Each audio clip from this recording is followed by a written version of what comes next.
Classes in QuickBooks Online Plus let you categorize transactions. This is helpful for many things, like tracking departmental expenses or tracking amounts by individual line items. To enable class tracking in QuickBooks Online Plus, click the Settings button in the QuickBooks Online toolbar, and then click the Account and Settings link under the Your Company heading to open the Settings window. Click the Advanced button in the menu at the left side of the window. Then, click into the Categories section to the right to activate its settings. Then, click the Track Classes toggle switch to set it to the On position. To show a warning if a transaction is saved without a classification, check the Warn Me when a transaction isn't assigned a class checkbox.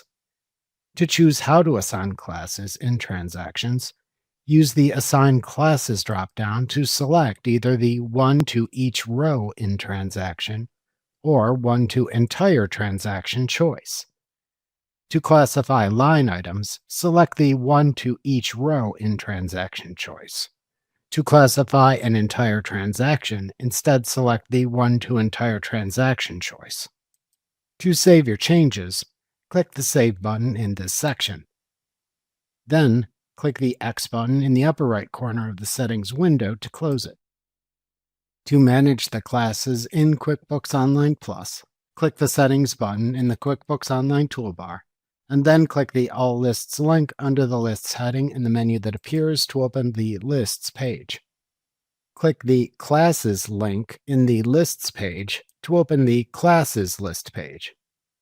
To create a new class, click the New button in the upper right corner of the Classes page to open a class window. Enter the name of the class into the name field. To make the class a subclass of an existing class, check the Is Subclass checkbox, and then select its parent class from the drop-down that then appears. It is important to note that when creating subclasses, you can only have 5 levels of subclasses, including the top or parent class.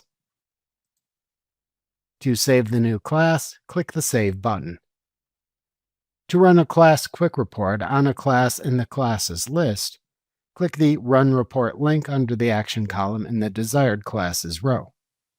To edit an existing class, click the drop-down under the Action column for the Classes row, and then click the Edit link to open the class window again. Then change any class settings and click the Save button to save the changes.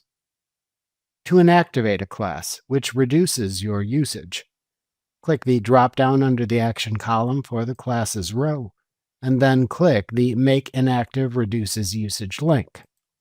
Then click Yes in the confirmation window that appears to confirm your choice.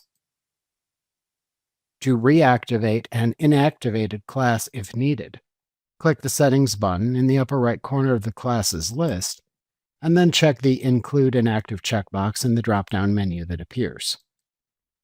Doing this then shows the inactive classes in your classes list. Then click the Make Active link that appears under the Action column in the Inactivated Classes row. Remember to click the Subscribe button to see more of our videos. See our full suite of courses, instruction manuals, and quick reference guides at www.teachucomp.com.